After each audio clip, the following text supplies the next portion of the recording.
So who we are, what we do, and like why we all are here today.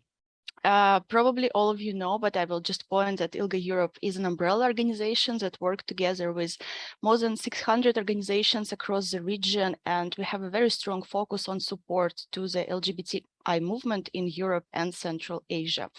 I'm currently managing the strategic communication programs, and communications, it is something ILGA Europe was doing for a long time. But after the needs research assessment, we realized that actually we need to approach communications in a more strategic and sustainable way. And we designed this program, and there are different funding opportunities and different learning opportunities within this program. And I hope that quite soon we will release a new call for applications for funding. So please don't miss it if you're interested. But also there are all kinds of activities such as hub cards, blog entries, Facebook group, and of course skill boosts. And I'm happy to say that like the topic of this particular skill boost was actually chosen based on the vote on Facebook. I'm going now to pass to Shaw, who is our amazing strategic communication consultant. And meanwhile, I will put some links to the chat box for you maybe to get familiar with some of our materials if you are not yet. So Shaw, the floor is yours. Hiya, hi everyone. Yes, as Svetlana says, I'm a communications coach for activists, and I also work for ILGA Europe on supporting activists with their strategic communications, especially. And I think that all the links to the resources that Svetlana just mentioned are on the screen now, but because we always get asked this question, yes, we will be sending the recording, and yes, we will be sending the slides and the links to everyone afterwards. But today isn't mostly about Svetlana and I, it's about our guest, Anna. So maybe Anna, you could introduce yourself as well briefly. Hello, everyone, and thanks for having me. Yeah, so as my colleagues were saying, I'm the communication and media officer at ILGA Europe. So as part of the work I do is coordinating, maintaining those relations with media and journalists. Before to let a bit know more to you about me, before joining ILGA Europe, I was at the social media team at the European Commission.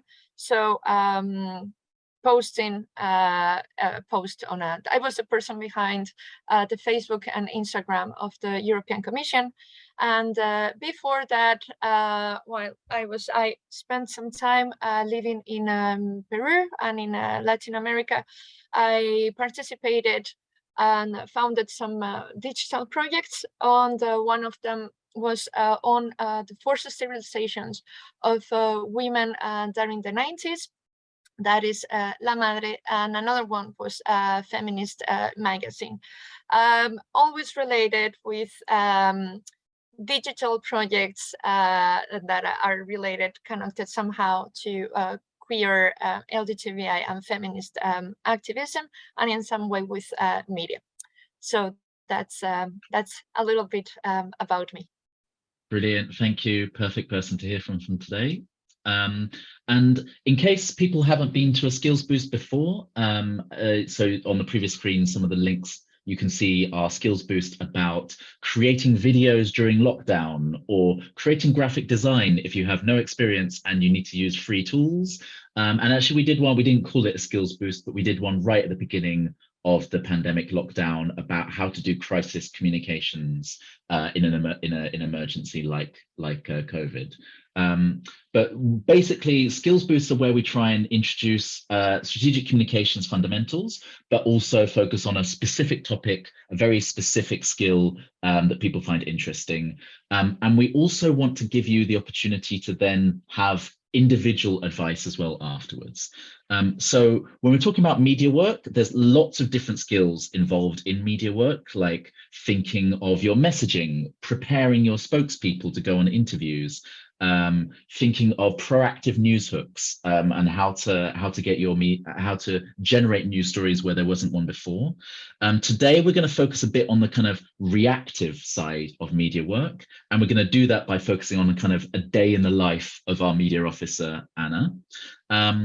And most of you won't have a staff member dedicated to media, but hopefully this will give you lots of tips and advice and things to think about that will still up your game, even if you are, like we know many of you are volunteers doing media alongside a million different other things, not just communications. And if you're interested, we will end today with a little bit of an assignment that you can do over the next couple of weeks. And just like we've done in other skills boosts, if you are interested, if you do that assignment, we'll invite you back to the second session in a couple of weeks' time on the same time, same day, but on the 28th. And that will be a kind of a smaller group normally. Yeah, because not everyone does the assignment. And therefore you'll get a bit more individual attention and feedback, and it'll be a bit more like a discussion, a workshop. So just so you know, if you only come along to today, it's absolutely fine, but we are providing that option for you as well. Today is going to be a bit more, just because there's so many of us, it's going to be a bit closer to a webinar, but we will try and still have some interaction. Like, for example, we would like you first just to tell us why you're here today. So if you could open up the Zoom chat box, say hi, which country you're from, but also just tell us, like, why are you here today? What's the media experience that you maybe regret that you wanted to know how to deal with better, or what's a specific media skill you'd like to understand better? Basically, just so we know why it is that you registered, why it is that you've turned up. So I'll give you maybe a minute and put on that lovely classical music again. So if you could open up the chat box and type into the chat box, just say hi and tell us why you're here today.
Okay, great.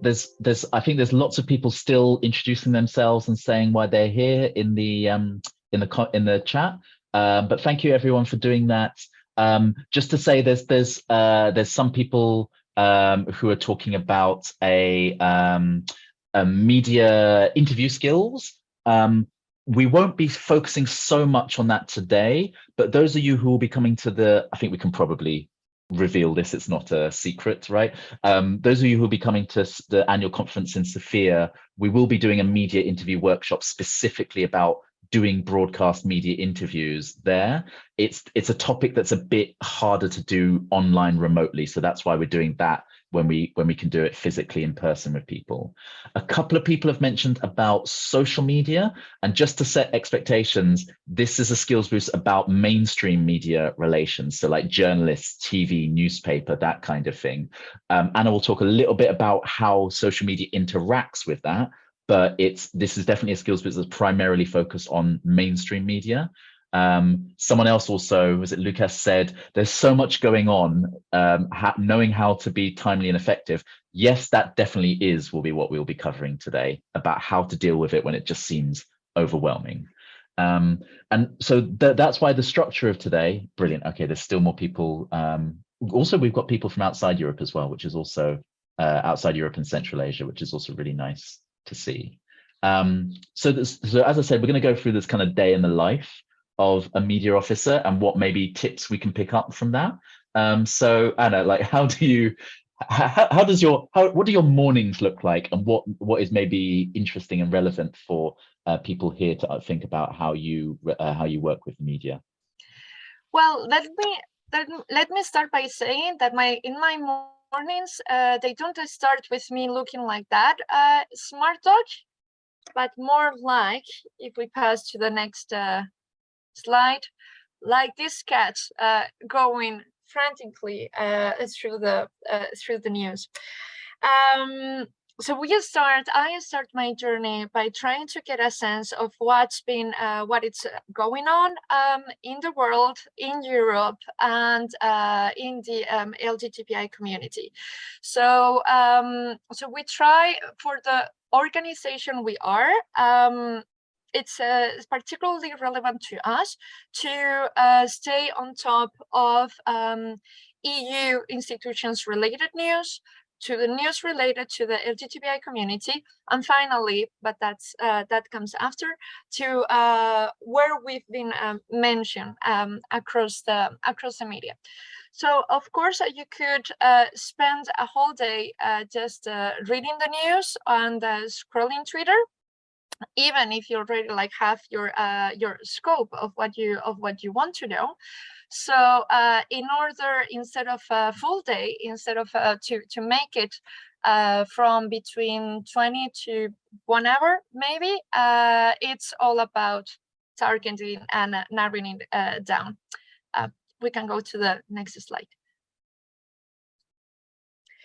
So let me also start by saying that of media content in any outlet in the world, well, the average is that 50%, over 50% of the content comes from news wires and from content they copy from the competition. Only less than 10% is breaking news, and less than 10% is original journalism from that media.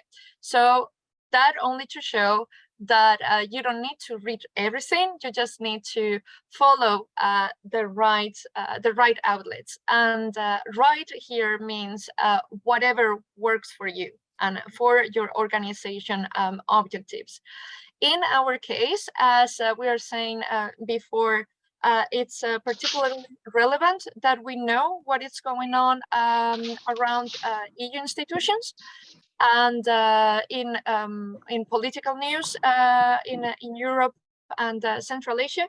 So I subscribe to 3 newsletters, not a million, just 3, which are the Politico Brussels Playbook, Agence Europe, which has legal news, and then Euronews for more like the breaking news across Europe. So I start my day opening my inbox, looking for these 3 emails, and then just clicking on them and going through the news. And also, this is also a personal choice I did, which is using Twitter mostly for work. So I don't post. I have other social media for myself to post my cats and my travels, but Twitter is the one I use for work, because it's where journalists are. I think more journalists are using also LinkedIn, and so whatever goes first goes best for you. But I want to know what journalists are looking at, so that's why I scroll my Twitter feed. Like, the people I follow, they are mostly journalists talking about or EU issues or LGBTI related news. So I do a quickly scroll of my feed just to know what is getting their attention today. we can go. Yes. So to keep up with LGBTI related news, that's not the political newsletter where we're going to find it, or the Euronews ones, because they are focused in other kind of news. So here, what I find particularly useful is, for example, the monitor ILGA World has set up, which is not, you cannot sign up and get like immediate access, like it will have like some key areas, but I invite you to check it up. Also, there's some, in some countries more than in others, there's very high quality LGBTI related media. So the ones cited here, maybe they don't work that that well for you, depending for where you're based in. But for example, Openly News, they do an overview of world news that have an impact on LGBTI people and communities. So yeah, so I would invite you to check up what are the media in your country reporting on the things that you're that are relevant for your organization, because many times also LGBTI outlets, that means celebrities and maybe cultural events. So if you're an advocacy organization, maybe you're not like that interested in that.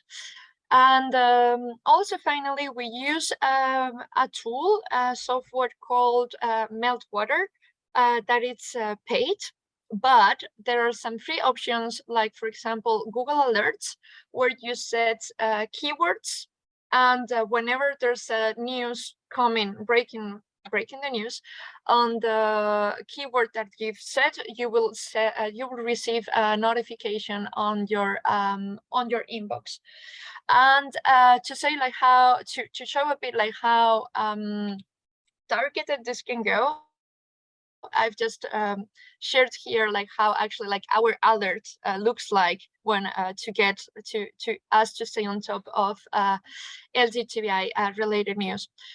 So with all this, I also get an email with the main news that has been going around the world, and whatever can be relevant for us as an organization, or for any of my colleagues for their portfolios, I will share it in a Slack channel.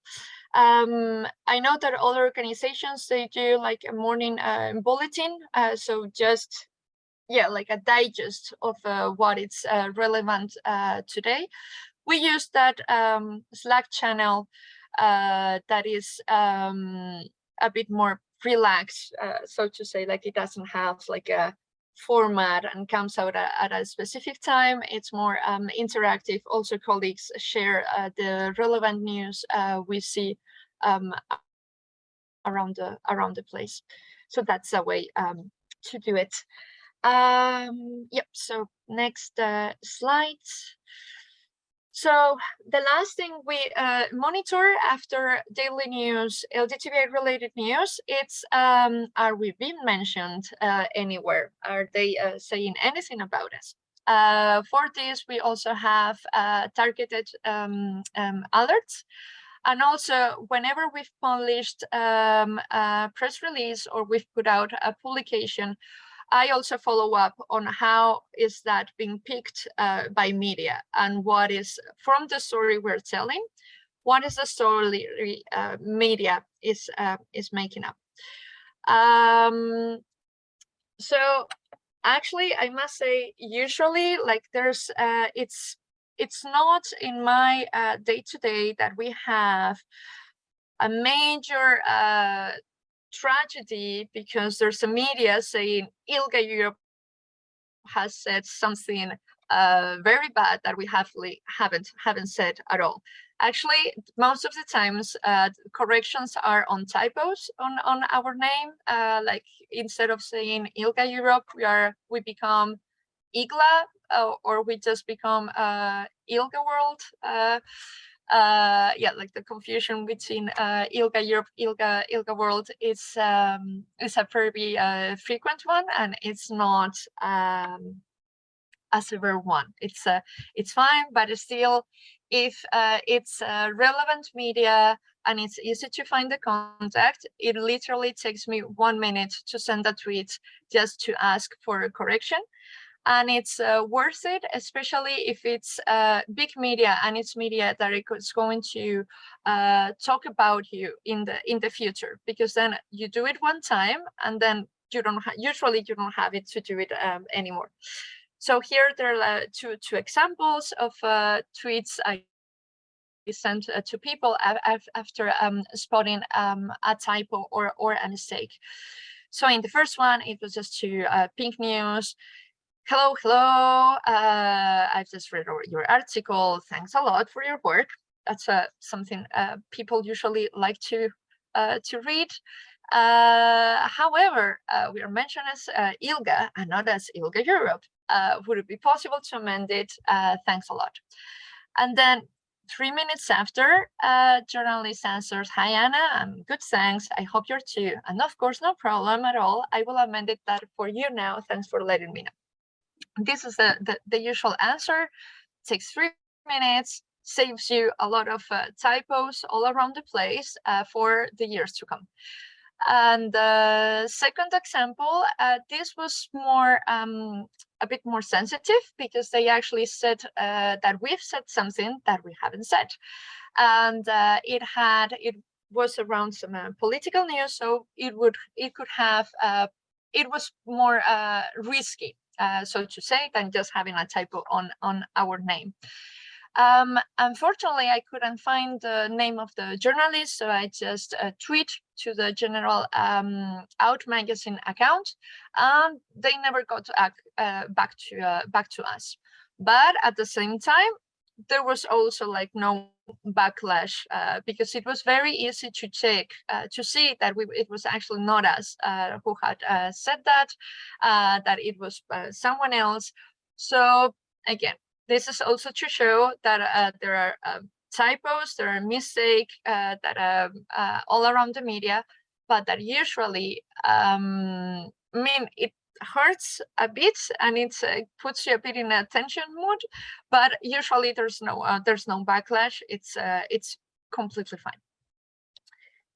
So voila, this is one of my favorite examples because this is a case. It happens every year. Every year, Euronews has an article saying ILGA Europe recommends the favorite travel spots for LGBTI people, which, by the way, it's something we would maybe love to do, like just to spend our time picking nice beaches in Malta, but it's not what our rainbow map it's about.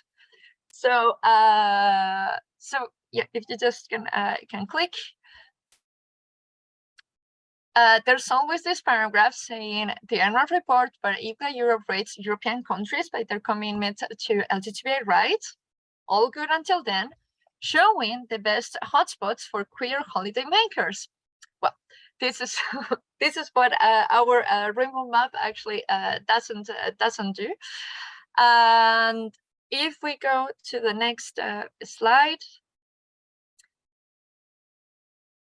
The issue is because Euronews is such a big outlet, like it immediately gets replicated all across the world, actually. So that's you're going to see pieces from outlets in France, in Canada, in the UK, and in specialized travel magazines. Some of them, they are just like replicating what Euronews said, but it all goes down to Europe's most LGBTIQ+ friendly countries ranked for travelers, according to ILGA Europe. Again, it's not like we have not experienced like a backlash as an organization, people coming to us like, oh, but I thought you were working on rights and it seems you're just going on a holiday and now you even want to recommend us places. But still, I mean, it's good if things and information is accurate, and that actually the rainbow map is is quoted for what it says, because it's actually the work we're trying to do. So in this case, I also emailed the journalist saying, thanks a lot for your article, but actually this is not what we are saying. Could you please amend?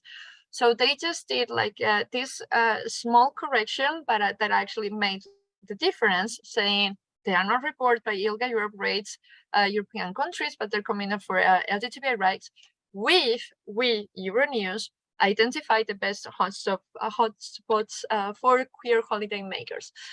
The damage, so to say, it was already done because it was all over the news in across the world. But it was nice that they've made that amendment, and as it's an article that they recycle every year, next year hopefully we will not be there saying the rainbow map shows that X country is so good for LGBTI people to go on vacation.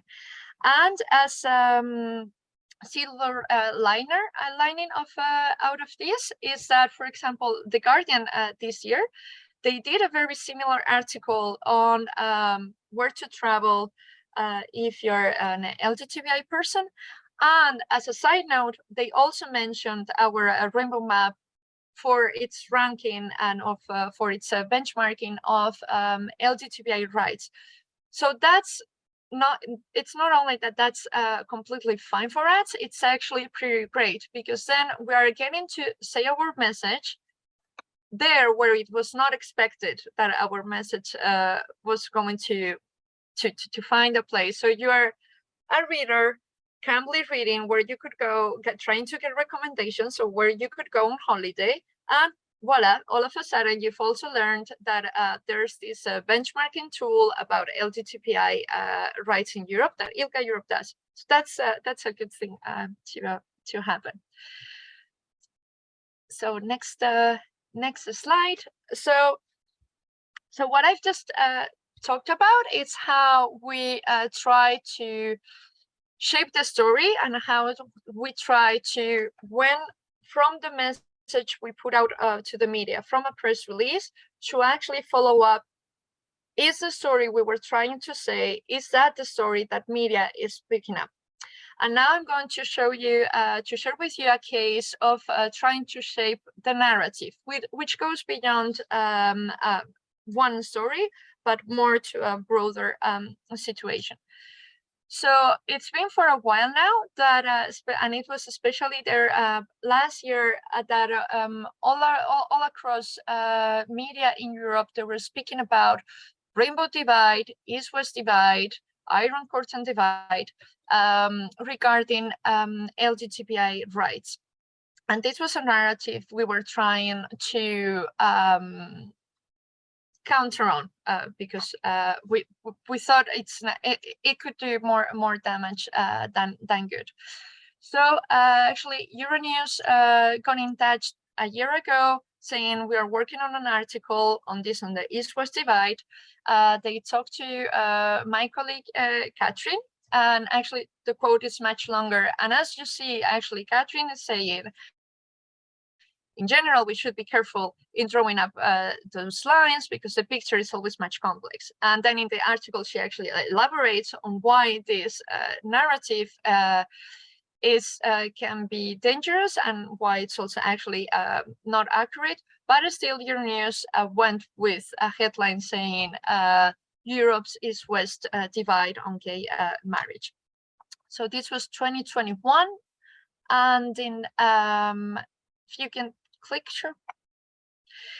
And in 2022, our press release on the rainbow map that just came out months ago, it was a new dynamic has appeared in LGBTI rights across Europe, rainbow map revealed. And across in that press release, it was actually specifically a line saying, because of this and that, we are challenging this East-West divide on LGBTI rights.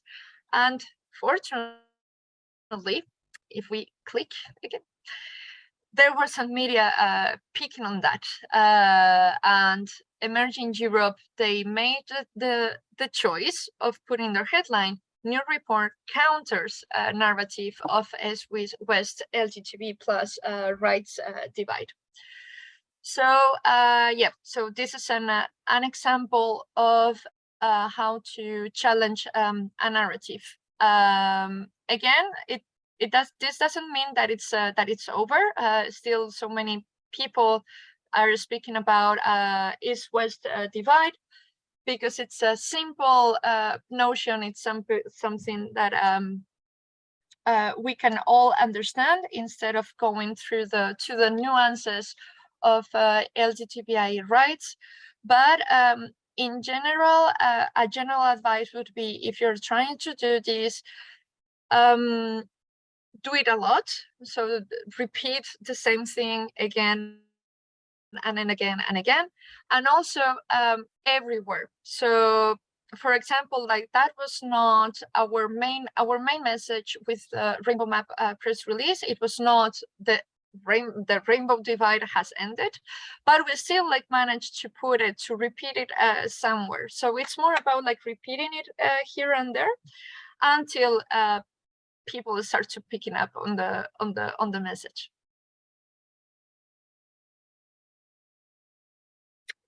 So horizon scanning, what I can say here. So horizon scanning is also like staying on top of things, so you can plan ahead in your calendar and along the year with your communication and media actions. And it will allow you to evaluate possible responses in advance. So horizon scanning can mean to have, well, I would say that it always starts with having a calendar of the year, and there you can put relevant international days, relevant anniversaries. For example, the anniversary of when was marriage equality passed in your country, if that's the case, on things of the government's agenda. Is there like any law that is going to pass? Is there any event? The events of other organizations. So having your own events, or also of your own publications. So having all that together in a calendar can help you to plan your communication actions, but also related to media. Maybe you can think of, oh, there's this the anniversary of this and that. This can be interesting for media. So through this anniversary, it can also be an opportunity for us to pass along our message. And I think Sho is also going to share some tips and tools about horizon scanning. Yeah, so I was going to say also that sometimes the International Day of X is one of the most popular things that people do prepare for, but actually, if you're talking about the mainstream media, it's often the other things that are going to be more likely to get media interest and cut through related to your cause. And so, yeah, thinking about anniversaries of important events can sometimes be important. Researching just when official statistics have happened in the past, I think, did you give the example of Eurostat for the whole of Europe, or maybe at least from looking when it happened in previous years, what time of the year statistics on hate crime are released, and so can you then prepare for, you might not be able to get access to what those statistics are, but at least if you know which week of the year the statistics agency, if you have that, generally releases it, then you can be prepared for that. And so one thing to do, one just little tip for your internal process is maybe to make what's coming up in the outside world a kind of an agenda item that you have with your team meetings, maybe just once every 3 months or something like that, because then it's not so long that you have no idea what's going to come up in 6 months or something like that, but it's long enough that it gives you some time to prepare. And encourage the rest of your team members to not just think in terms of political and advocacy and kind of like sector moments, but also think about, hey, we know that this new movie, which is going to have a queer character in it for the first time in our language, in our country, is premiering at this film festival in 2 months' time. Think about those kinds of moments as well.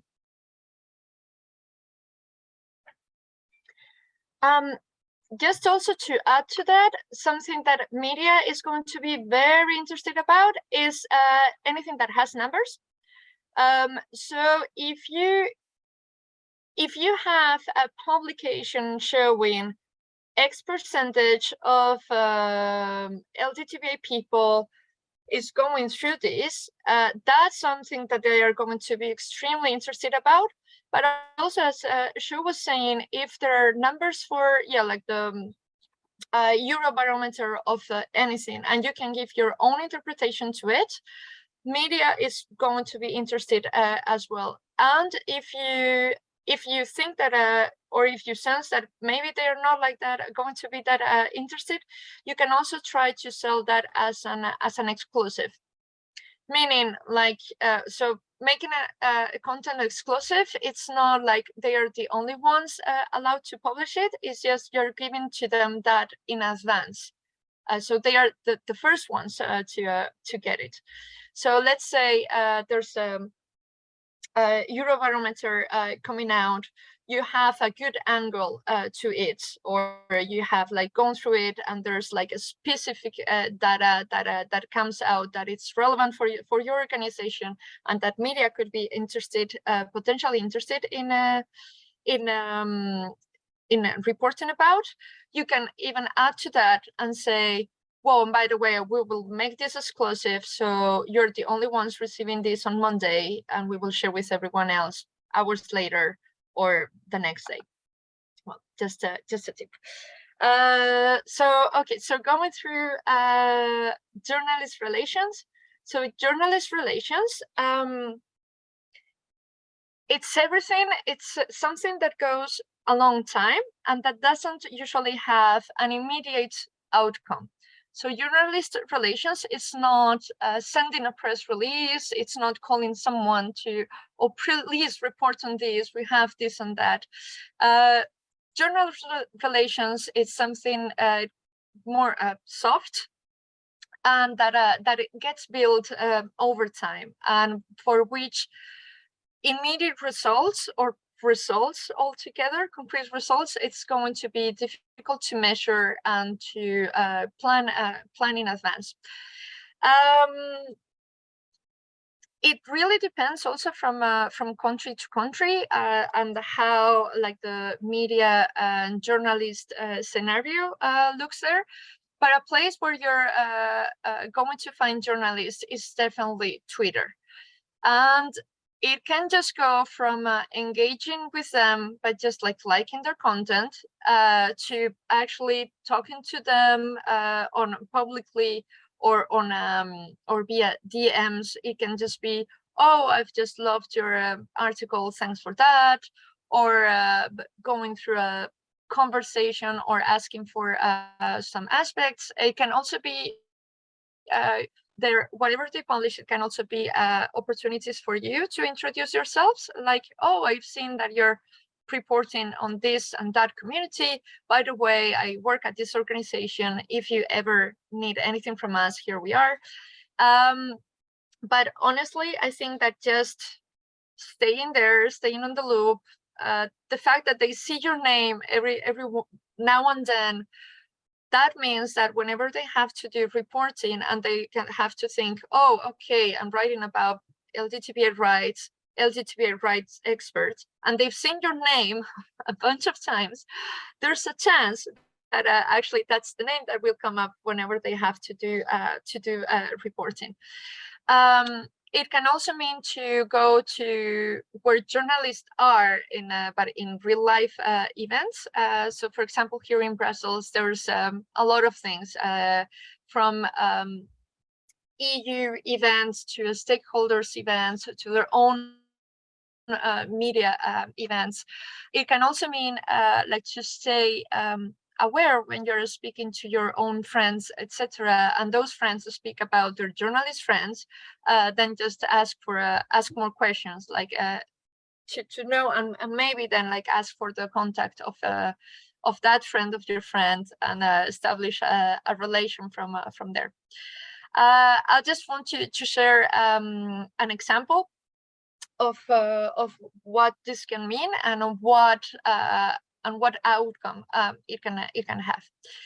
So in May last year, I went for coffee with the director of the Brussels correspondent office of El País, which is one of the main Spanish newspaper. And it was just after COVID, and I think we spoke about everything except our work and our organizations. So more about like what we like to do, what has been life before COVID, during COVID, after COVID. Oh yeah, I always come here because coffee is good. Oh, I actually also like this and that.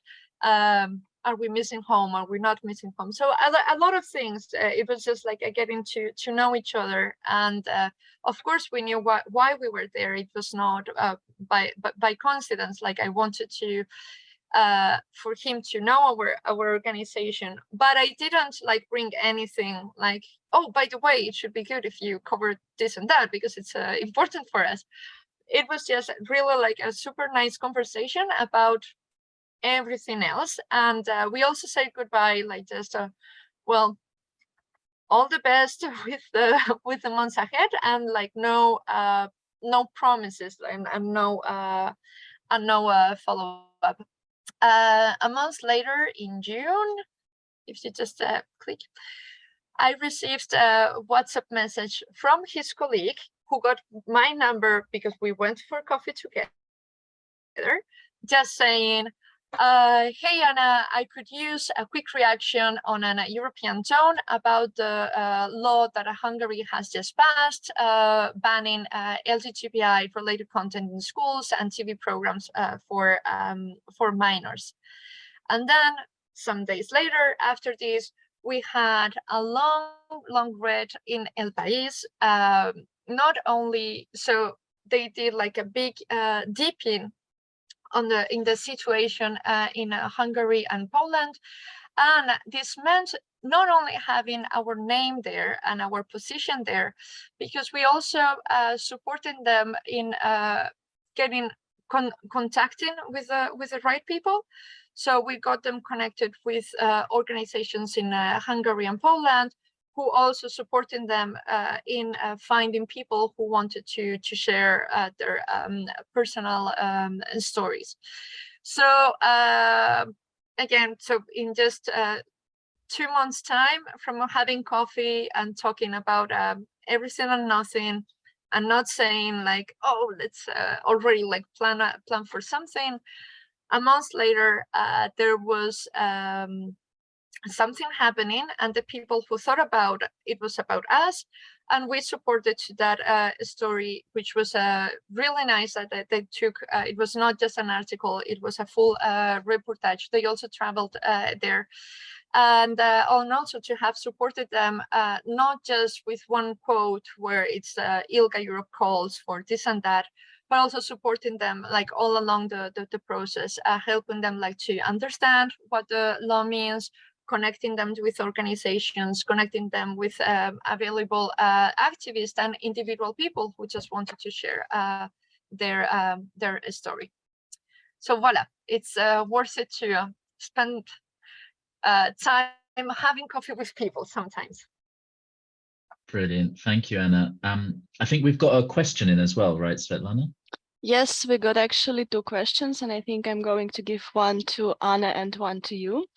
Anna, the first question is for you: how to deal with more sensitive issues when there is inaccuracy and it really hurts a lot? And actually, I would like to second this question. I myself had this situation when huge British mass media published an article about something I was doing with the Russian LGBT network, and they not just misused my words, but they added something I never said. and like it was everywhere in few days, and I didn't know really how to stop it. What to do in these situations? What would you suggest? Well, if that, I think it starts by well, always like in the mindset of I'm going to do everything that it's in my hand, but it's also like out of my control. So first, I would suggest like to get in touch with the individual journalist who wrote that. If they are not getting back, if there's no reply, go into their editors. And also at some, like when you're already like going to the editors and you see that it's like it's becoming massive, etc., not just soft tweets and nice emails that you just hope for them to pick up, but if they don't pick up, it's also fine. But actually also taking the phone and calling and saying, I'm this person, you are the editor, this is wrong, change it. And if none of this works because whatever reason, there's always a chance. I mean, you still have your own channel and your own position, and you can just say like, I mean, correct them from your own channels. But honestly, like that's I'm not sure like how effective that's going to be because there's the Guardian and the Guardian audiences, and then there's every organization that actually usually like our audiences, they are not the public, the general audience. They are in our case, they are activists, they are stakeholders, they are probably like not the people who are reading the Guardian. If it's really bad, really bad, and I think that's something we haven't done since my time here, it would be like to send a press release to all the media saying, we didn't say this, you're lying, basically. But that's I think like that's a bit like extreme solution. But I mean, if it's getting bad and there are no other ways and it's going to have like a real damage in the long future, we do everything that it's in our hand to stop it. But yeah, but in short, it's difficult to control the media. So it's more about like having measures put in advance. Here, what we do, they're usually not going to share with you the article in advance before it's published. But what I do, it's making sure that they send that I'm the first person reading that article when it's published. So I'm very insisting in a soft way, a nice way, but very insistent that they send to me the article as it's published. So then I go through if it's inaccurate. I mean, I know like the person, they've just sent me an article. I know the person is on the other side of the screen, so they cannot just simply like ignore me. So if there are like any inaccuracies, we have like we can have react to that very, very quickly. I think like that's an effective thing to do, like really follow with the journalist and even asking like, okay, so you're publishing this when, at what hour, and please send it to me in advance. So that can limit the risk. But again, like when it's out, and it's going to be difficult to control that wave going out. Thank you so much, Anna. There is one short follow-up question from the audience. Is it a good idea to call out the media who write a bad article about our campaign? I would say it depends, and to play a bit in the cautious side. And also thinking that a campaign, an article is something that gets born in the morning and usually dies at the end of the day. But your organization and the relation with that media, that's something that is going to last longer.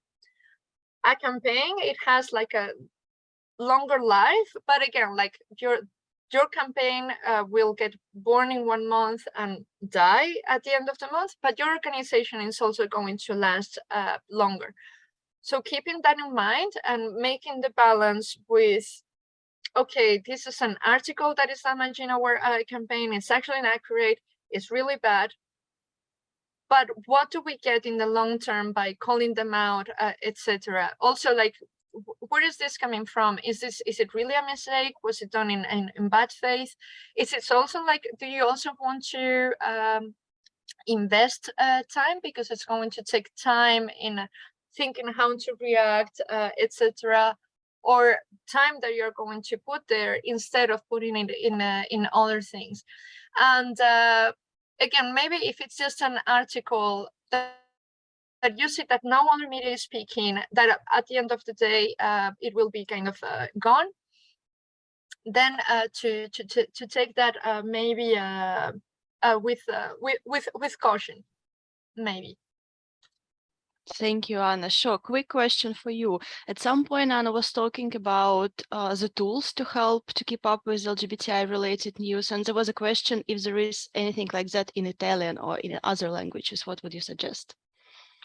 I think that there are, but I don't think we'll be able to recommend ones in every single language and country. I think there are other people from Italy or who speak Italian who are in the webinar right now. So because I saw them introduce themselves, maybe people can suggest for each other interesting ones, and maybe we can do a little bit of a job. This is exactly what the Facebook group is perfect for, is swapping links and ideas for good newsletters or good media outlets for it.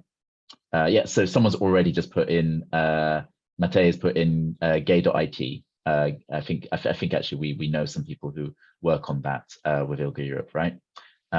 So maybe there's some more as well. Brilliant. So we were going to then ask you to try and do a quick exercise just to think, how does this apply to me? So we're going to ask you to think to do some quick horizon scanning yourself. So could you type into the chat box? We'll give you a little bit of music and time to think about it for a second. If you were doing that exercise that Anna was talking about just now, about planning ahead, so these are not things that have already happened, but things that you can anticipate will happen in the coming months. What relevant media moments are coming up on your horizon? So maybe if you could type that into the chat box, and we've put some of those suggestions, those sort of ideas in the cartoon clouds in the background as well. So I'm going to put on some music for maybe just a minute, and if you could type into the chat box what you think might be relevant media moments for you that are coming up in your horizon. Hope that's clear. Put on the music now.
Okay, people are still typing this in, so please do continue doing it, because actually what we're doing is creating a forward planner document for the movement right now. So a lot of people mentioned things like elections. People talked about sort of like moments in, I guess, what you could call like the LGBTI sector calendar that are coming up, like Europride, and specific, national days of remembrance or national days of visibility. I like that some people had some kind of more legislative things, like there's a vote coming up on this in Scotland, or there's a vote coming up on this in like the Hungary referendum in your country.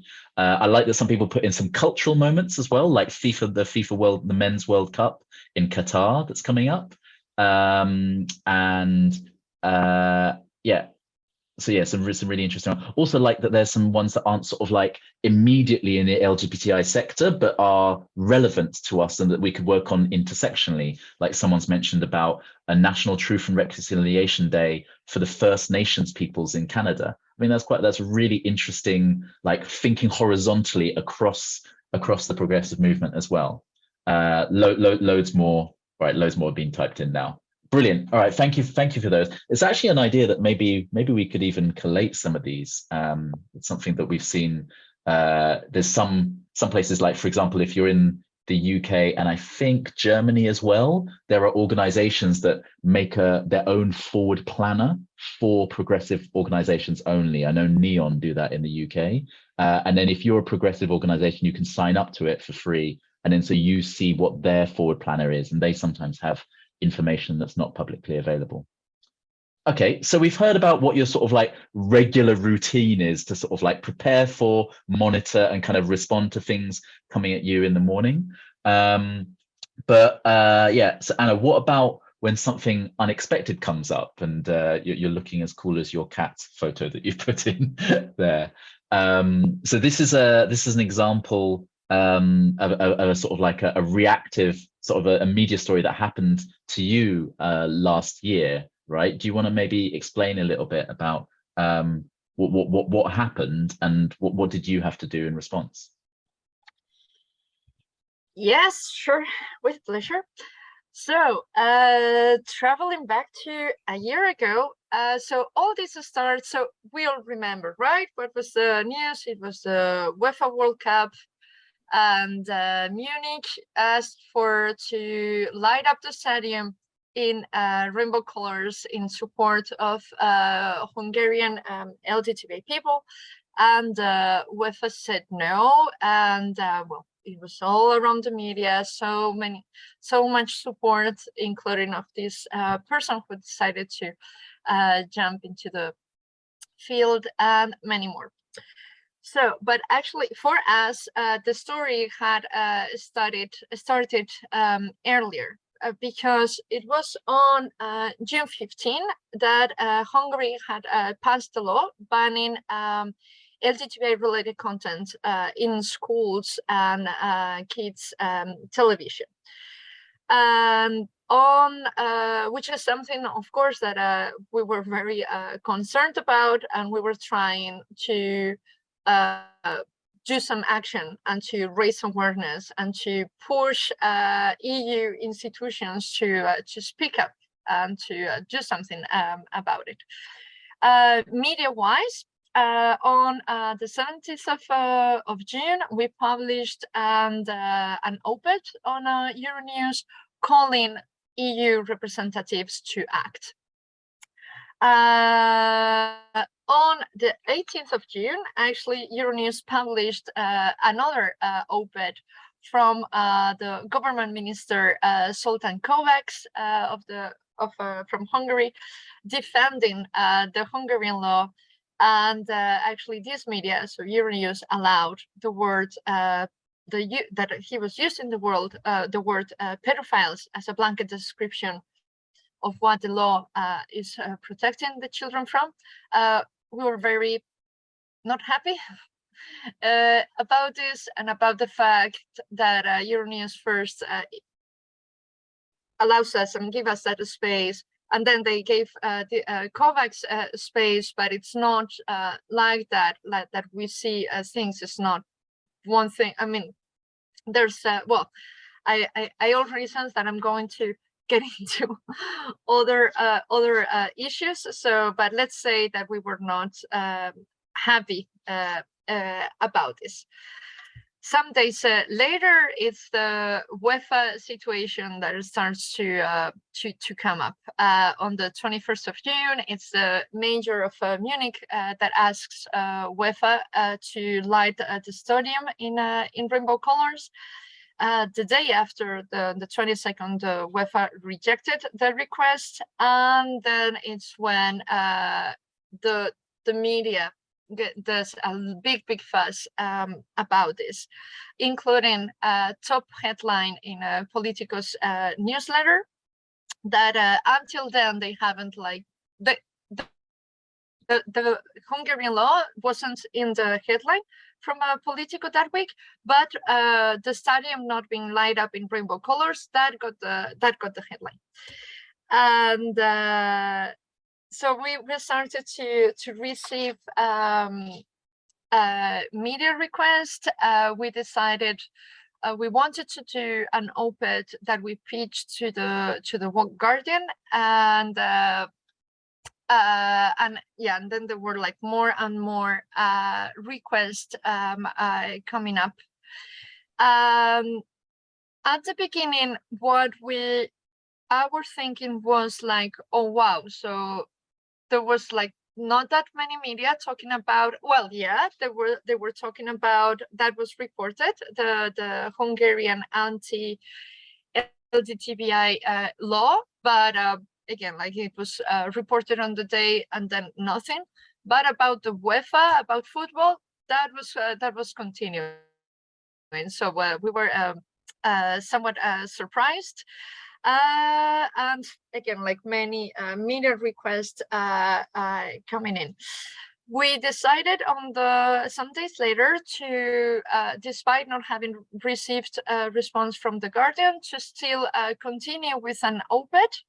But the conversation has so quickly changed, because at the beginning it was just football and a stadium, but it actually like flamed up some conversation around LGBTI rights, what is the situation in Hungary, etc. So that was, let's say that it was playing in our favor.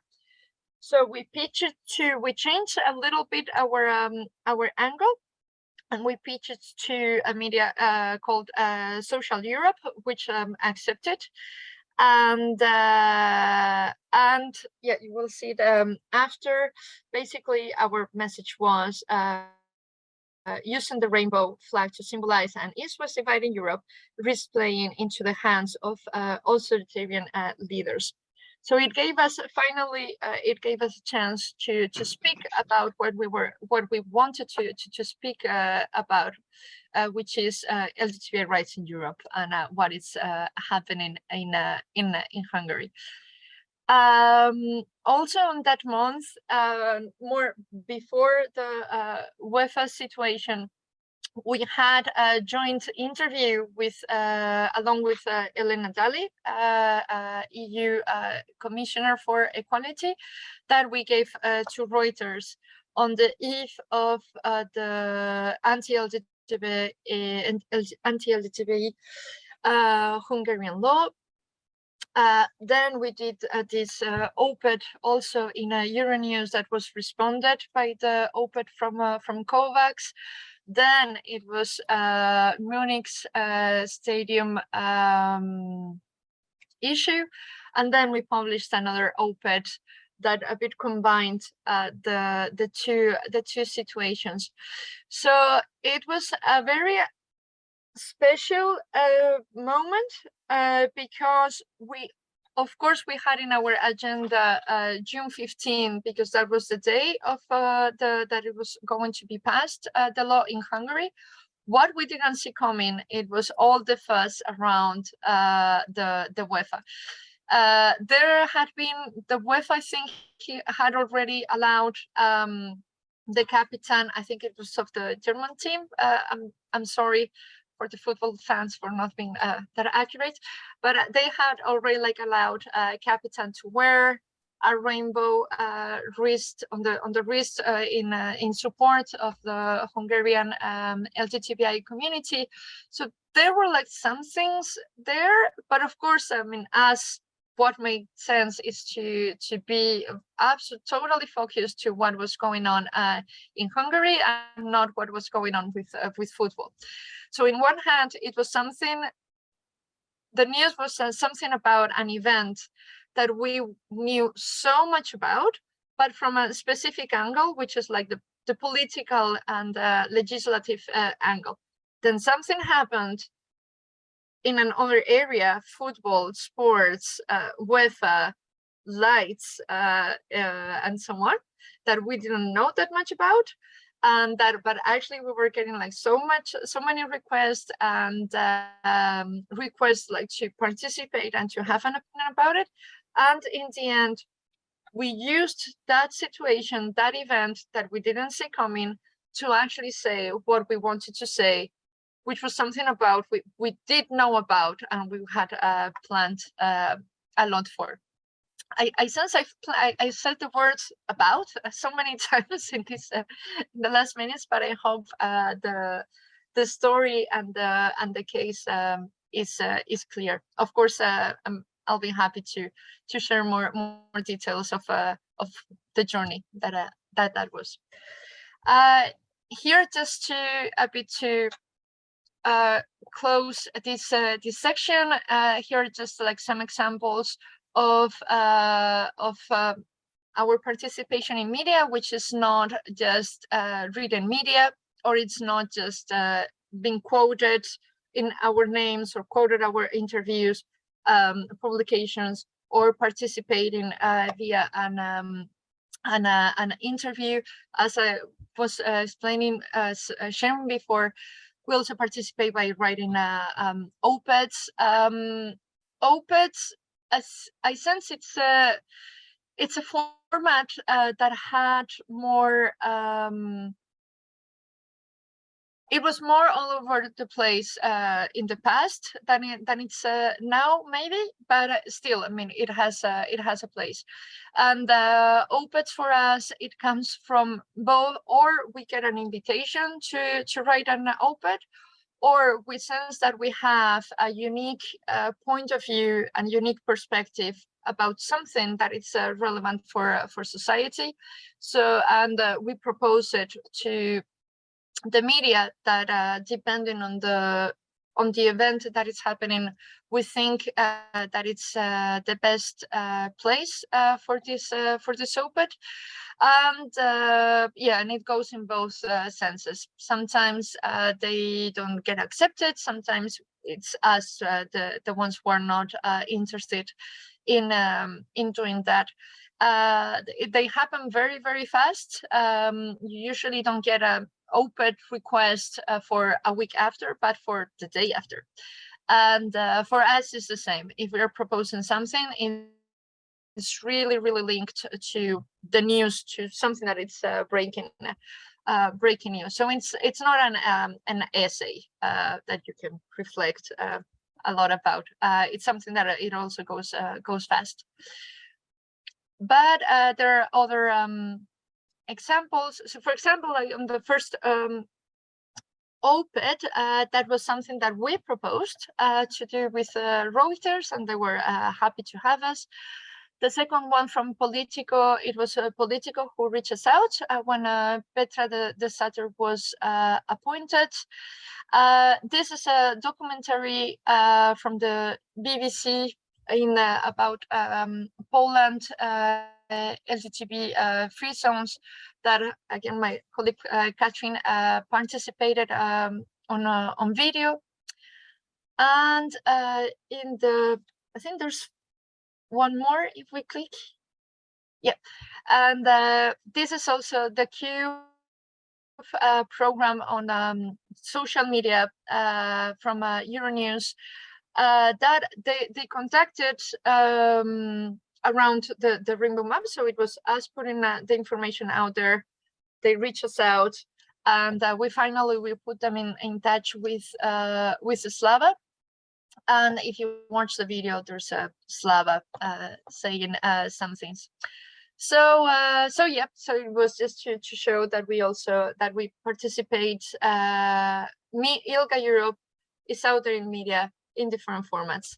Written, more and more we're getting requests to participate in podcasts, also from the radio, TV, but also YouTube, social media, everything.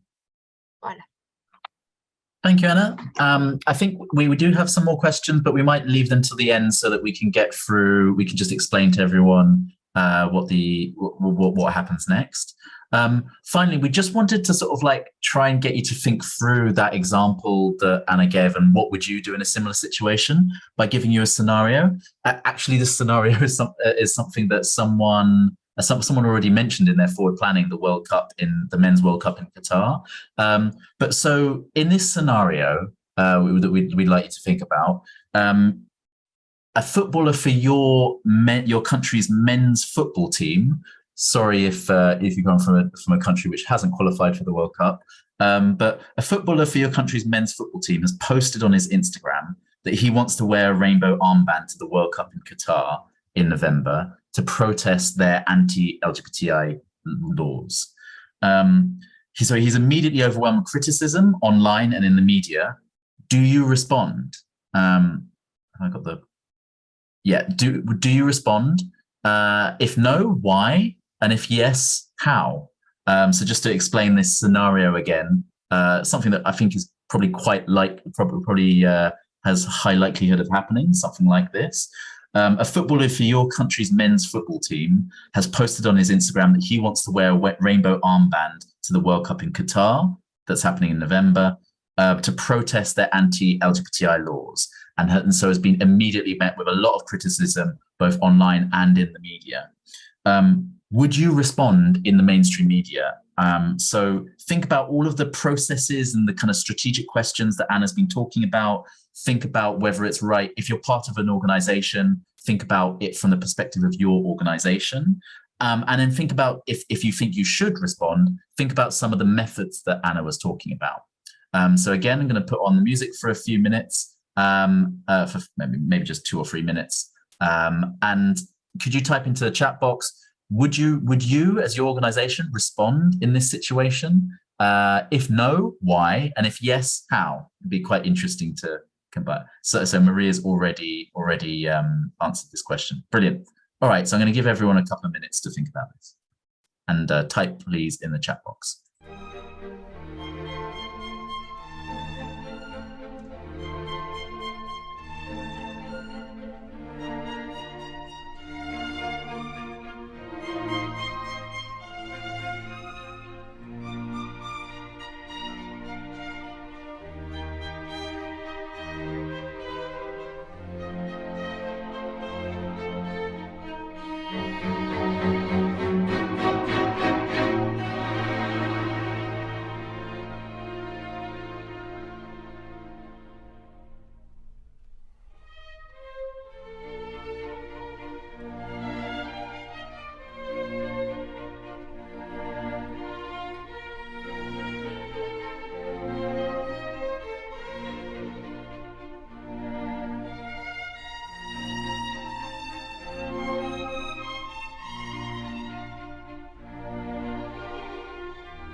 seeing as the music had changed anyway, I think that's probably a good point to come in. So lots of people answering already. Please don't worry. We know that English isn't everyone's first language, and some of you are working on phones as well. So we know that sometimes it's a bit slower to type.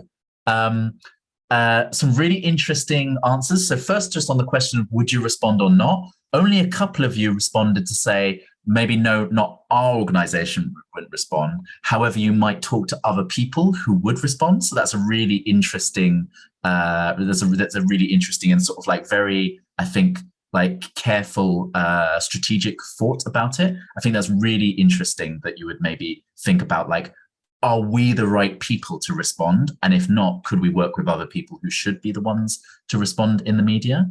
Most of you said you would. And it's quite interesting that actually you've had a spread of all of the kind of fundamental strategic communications questions in your answers. So some of you have responded yes, and then you've talked about what you would say. So you've responded yes, and we would emphasize allyship, or yes, and you would make this demand on decision makers, or make this call on the government of Qatar. So that's quite an interesting thing. You said yes, and then you focus on the messaging that you would include in your response. Some of you said yes, and you would, and it's because of other victims should be hearing this, or yes, because we might want to encourage other football players to come out and do this and join in this. So you were sort of thinking yes, and you're thinking about who the audience should be. And then others of you said, yes, we would issue a short statement on Twitter or Facebook because we would be thinking that that might be then picked up by the mainstream media. And some of you had said, yes, we would actually go to the mainstream media directly, but maybe we would go to local or regional media rather than national ones. And I think some others of you have talked about like the kind of statement that you would issue. So in that case, you were thinking about like, what are the platforms, like what kind of the process wise, what are the techniques or the platforms or the communications channels that we would use to respond. I mean, that's really interesting. Like between all of you, you have sort of hit all of the kind of the key questions about any kind of communications response in general, like who's your audience, what's your message that you want to emphasize, and what are the channels by which you can actually get that message out. But yeah, so it's really interesting that that's what you've all got to. Great, really interesting, very quick exercise, thank you. So just to sort of like give a preview of what we'd be doing in the session on the 28th, if you're interested in coming along to that, this is your assignment. So we're asking you to pick a news story from the past year. I think probably 1 year is a decent kind of time period for this. Pick a news story from the past year that you wish you had reacted to better. Now, maybe that's you wish you'd reacted to at all, or maybe you did react to and you wish you'd done it better in some way. And what we're going to ask you to tell us so that we're able to discuss it in the next session is tell us why, and tell us if you already have some ideas for how you would prepare for next time. So we're asking you to email this to us, email this to my email address at the bottom by the 26th of September. Remember, all of these details will be sent to you after this session to the email that you registered for this Zoom session. So again, pick a news story from the past year that you wish you'd reacted to better, and include the link maybe to that story and tell us why and how, if you've already got some ideas about how you prepare for next time. Remember some tips from today. Think about, would you have a different kind of media monitoring setup? Would you have a kind of a preparation? Would you do a scenario exercise like we just did, but with your own internal team? Don't just think about political hard news. What about those kind of soft cultural stories as well? What other things that we suggest? Sorry. And what would your messaging be, or how would your messaging be different, as well as the tactics that you would have? So again, this is if you email me, it hasn't properly come up on the screen, is it? But we'll fix that and send it to you afterwards. It's basically at ilga-europe.org. Yes, Maria, thanks. Well done for figuring it out and sharing it in the chat box. Yeah, if you email me with that before Monday, but by the end of Monday the 26th, so that we've had a chance to read them and have a bit of a think about it, then on Wednesday the 28th, you'll be invited to the follow-up session, which we assume will be smaller than the 50 or 60 of you who turned up today, so that we've got a bit more time to talk about your individual issues, and Svetlana, Anna, and I can do a bit of a coaching session with you there. So yeah, so hopefully that's clear. Before we ask you to give a bit of feedback on our session today, I think there's been some more questions come in. Svetlana, maybe, I don't know if you could ask just a couple of those. Yes, there are some more questions, and I would like to ask you answering a bit shorter because we are running out of time. The first question: sometimes when we join the mainstream media, sometimes it has the potential to backfire. What should be done to prevent it, and is it possible at all to prevent it?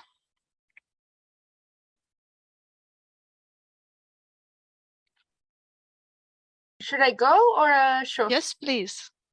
I'm not sure if I got everything. Could you repeat? Yes.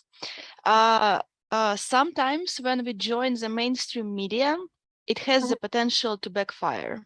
And what can be done to prevent it?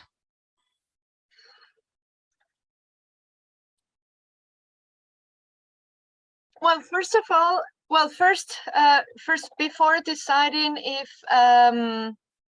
if replying or if to take an interview or to simply engage, just do background research on what is this media, who is this person, what are they reporting about, what are they views, and then asking yourselves, why are we joining, and why are we accepting this request?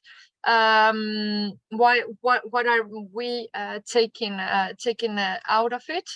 And yeah, the thing with media is that every single request they have, it always sounds that it's urgent, that it's mandatory because it's important, and considering not joining, it almost comes like an afterthought. But that should be always in mind. It's always okay to say no if it's not going to serve you. If you've already decided that you want to reply because X and X reason, and from background research, it seems that they are professional people, but still, there's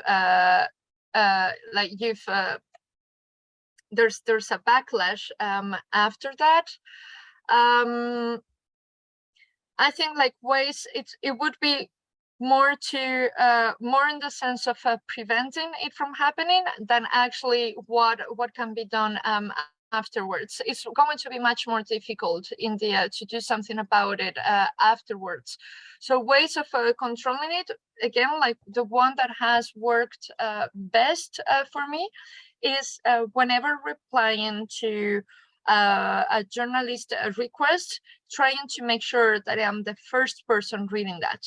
And if the angle is not okay, if they misinterpreted my words, if even if well, I don't think we've done it, but I think it would be legitimate to do it. Let's say that they are putting your voice along with other voices that totally take away whatever was the sense, to ask the journalist, I'm very sorry, I want to take out my quote. I think that would be a good way of doing that. Then if we're thinking, yeah, what Sho was sharing on cultural wars, etc., it's really it's difficult waters to navigate, and then there are no easy responses. Yeah, indeed. Maybe also like on the prevention side, already like putting yourself like in the worst case scenario, like, oh, if I do it like this and that, they could misinterpret. So then maybe not saying it in this way. Another prevention measure that we do is, for example, trying to always do interviews, written interviews, so we can reread several times what we are saying. It's never one person replying, it's several of us checking what it's been written, so we make sure that the facts are correct, that the language we're using cannot be misinterpreted, and that it is accurate, etc. And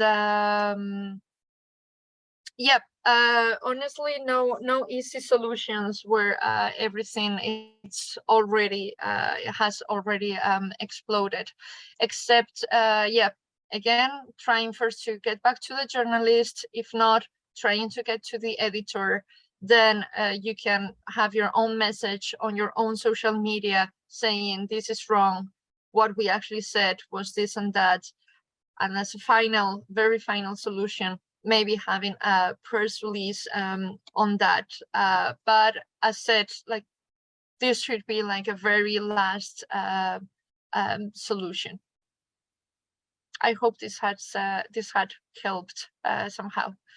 Thank you, Anna. I think that it's really helpful. There is another one question, which I would say rather an advocacy question than a media question, but I will repeat it in my words and will address this probably to Shaw. On the one hand, it's hard to publish a letter in the medical media, and on the other hand, some very important scientific works are not really available for the wider audience. And in this context, could we build a network to advocate this too at the EU level? Shaw, what would you say? How would you answer? I'm not sure I completely understand. What is the what is the wider network that it's supposed to be? Maybe this is something we could deal with afterwards, or this could be whoever that asked that question, your assignment, your media story that you regretted, that you weren't sure about, because I think we might need a lot more detail to understand what the question is. I think I would agree on that. I also don't understand really the context, but yes, maybe you can come back with your question to our next skill boost session, and we will have more time really to talk about this specific situation. Yeah, great. And so we've already gone over 4 minutes, so thank you everyone who stayed around. It would be great if you do the assignment, which is basically just emailing me to say that you missed something, and then we'll invite you back on Wednesday the 28th. But even if you were just here today, and hopefully you got something out of it, we would love if before you leave, if you could just type into the chat box. We always try and ask people to just spend 2 minutes just like thinking before you move on to your next email or your next Zoom meeting. What have you taken away from today? Like, what was interesting from today's session that like was new to you or surprising, or that you're taking, just in general, you're taking away from it? What are you still not sure about? So like, what has it maybe made something even more confusing for you, or has made things that you need to think about more? And what would you like more of? Like, would you like more of a skills boost on something even more specific about media relations, or a different topic entirely? That's also okay. Remember, we created the skills boost based on what people in the Facebook group voted for. So also, if you've not joined the Facebook group, which is specifically about communications for LGBTI activists, please do join it. It's where we get the ideas to do sessions like this, and people raise and answer questions about communications for each other.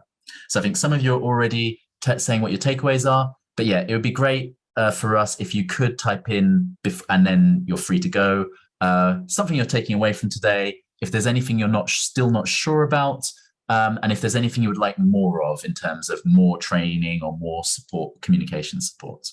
That would be great. Yeah, I see people are typing it in now. Once you've typed it in, you please feel free to leave, as we know we're already 5 minutes over. Yes, and thank you so much for joining this Skills Boost session and being with us today. I think it was really interesting, and we were getting quite amazing questions, and probably later on in 2 weeks, we will be able to discuss them more deeply. And I'm very much looking into that. Cheers, everybody. We'll stay on for a couple of minutes so just people can type their things in. But yeah, thank you, everybody who's come along and taken part. Great, really cool to see your questions and your ideas in the exercises too. And of course, thank you, Anna, for letting us into a day in your crazy media officer life, and giving all of these examples of incredible sort of media relations that you've done, and also for being honest about sometimes when it doesn't work, because I think that's what people like to hear as well. Well, thanks a lot for you for having me. I really hope that that it's been useful. Also, well, my inbox is always open. It's Anna ANA at ILGA Europe.org, and yeah, I think it's also like it's useful, and it's something that it's rarely done. Speaking of things when they don't work. It seems where every guide of anything, not just media relations, it seems to be things to make them work, but sometimes they don't, and that's also fine. So yeah, so glad we also can get something out of that. And thanks a lot for all the participants that I've seen. Yeah, like most of the people stayed all the way along. Yeah, thanks a lot.